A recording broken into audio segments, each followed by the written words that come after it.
Beberapa hari lalu saya membaca tulisan seorang ahli bahasa membahas soal asam sulfat dan asam folat.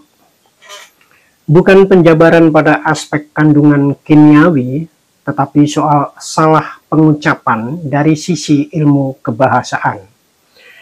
Bahasannya ilmiah, tidak ada yang salah,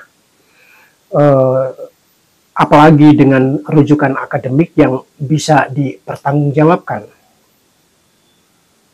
Namun karena penulisnya sendiri mengaitkan dengan nama calon wakil presiden, yang mestinya menyebut asam folat namun disebut asam sulfat, penjelasan ahli bahasa itu baik di satu sisi ilmu bahasa, tetapi tidak kontekstual dengan pokok masalah yang menyebabkan terjadinya pembicaraan soal asam sulfat dan asam folat itu.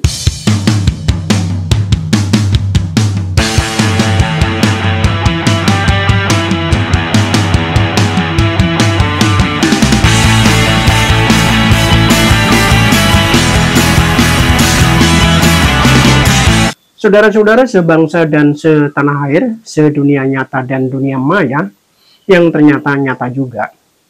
Kalau beda pilihan jangan baper, kalau baper jangan ajak-ajak untuk golput atau move on. Apa yang membuat rujaan soal asam sulfat?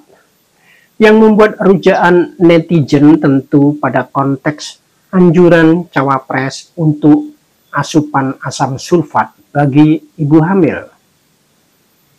Sesuatu yang sangat berbahaya, walaupun saya kira bukan itu sungguh pokok perhatiannya, soal kesehatan maksud saya. Tetapi sejatinya lebih pada soal kapasitas cawapres berkampanye di ruang publik. Orang berkampanye politik apalagi tentu untuk membangun kepercayaan, mempromosikan dirinya agar kemudian menjadi ukuran dan dipilih oleh publik. Membangun kepercayaan. Tetapi bagaimana kalau kandidat yang sedang membangun brand itu, kepercayaan itu, tidak pada proporsinya, atau menunjukkan ketidaksiapan, atau bahasa teknisnya, kesiapannya belum tuntas, atau belum matang. Kalau dikatakan manusia tidak ada yang sempurna, bagi yang percaya Tuhan itu artinya pengkhianatan, karena Tuhan mencipta manusia sebagai makhluk paling sempurna. Lebih sempurna dari setan, semut, macan ompong, daun kelor, dan sebagainya. Bagi cawapres dan capres atau siapapun yang berada di ruang-ruang publik dan apalagi kehadirannya kelak mempengaruhi hajat hidup publik, mesti mempersiapkan diri untuk berdiri pada posisi dan proporsinya. Salah ngomong maupun slip of the tongue ataupun slip gajian, nggak ada urusan. Coba seperti Heru Budi, pejabat gubernur DKI Jakarta, yang mengancam akan memindah ASN-nya yang tidak berprestasi ke IKN. Apa yang terjadi kemudian? Itu bertentangan dengan gagasan Jokowi yang mengatakan IKN akan menjadi contoh kota masa depan. Bagaimana kalau IKN diisi ASN buangan karena tidak berprestasi? IKN itu TPA atau kota masa depan.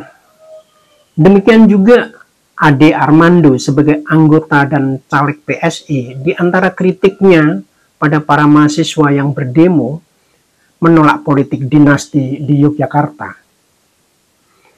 Ade sampai menyatakan soal politik dinasti justru contoh nyata dilakukan di Jogja. Dalam rangkaian pernyataannya itu, Ade menyebut politik dinasti tidak sesuai dengan konstitusi. Ade memakai ukuran salah ketika menilai satu isu. Daerah Istimewa Yogyakarta bukan hanya termaktub dalam Undang-Undang Dasar 1945 sesuai konstitusi yang juga berkait kepala dan wakil kepala daerahnya. Bahkan DIY juga berada dalam lindungan United Nations melalui UNESCO. Perlindungan pada nilai-nilai warisan budaya itu diberlakukan di seluruh dunia. Apakah sistem monarki tidak demokratis? Mempertentangkan sistem monarki dengan demokrasi itu menyesatkan. Sementara Ade selalu mengatakan agar tidak sesat pikir dengan bernalar yang sehat agar Indonesia maju. Kalau mau membanding-bandingkan monarki, bandingkan dengan negara republik. Di situ bisa muncul istilah republik rasa kerajaan atau sebaliknya kerajaan rasa republik berdasarkan praksis politik pemerintahannya. Apakah sistem politik di Malaysia, Inggris, Belanda, Jepang, Thailand buruk? Kalau kalah baik dibanding Amerika Serikat? Pertanyaannya lebih spesifik, mengapa di Thailand yang masih mengakui raja dalam pusat kekuasaan negara bisa melahirkan junta militer, namun sekaligus juga anak-anak muda dalam Move Forward Party. Sementara di Republik Indonesia justru hanya melahirkan Move On Party, sebagaimana banyak digeber dalam baliho PSI. Move on, tapi pro status quo. Tentu saja ini quo vadis bagi anak-anak muda. Termasuk misal bagaimana bisa baru 2 hari dapat KTA, langsung naik jadi ketua umum partai. Ini melawan logika umum publik. Tapi jika mereka tak mau direcoi kebijaksanaannya, kebijakan ADART-nya, ngapain mereka ribut soal istilah petugas partai dari parpol lain? Di ruang publik akan disesai aksi reaksi. Yang direaksi tentu melahirkan feedback.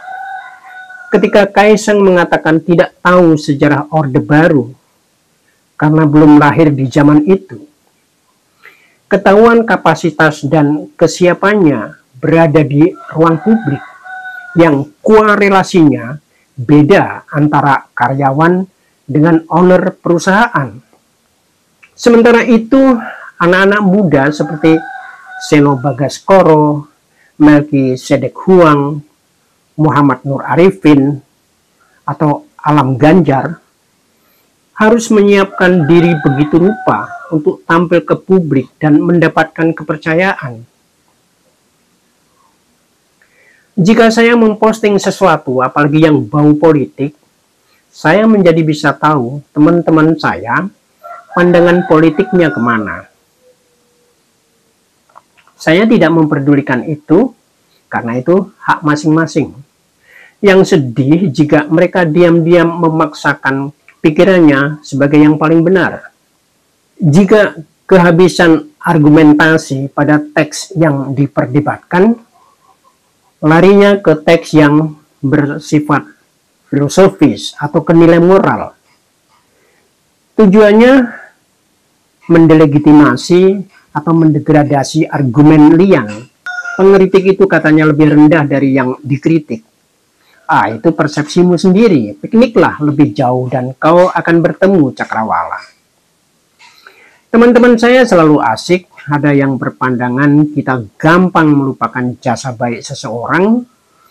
Tapi ada yang berpendapat bahwa kita juga gampang lupa pada kejahatan lian. Membahas, mengkritik, merujak, menyinyir, disamaratakan. Beberapa bahkan ketularan gaya konsultan politik, jangan mengkritik berlebihan pada yang memiliki approval rating tinggi. Nanti bisa jadi bumerang.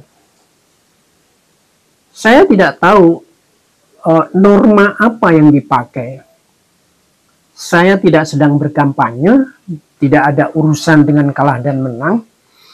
Tapi saya sedang membicarakan seseorang yang akan berada dalam posisi menentukan hajat hidup orang banyak.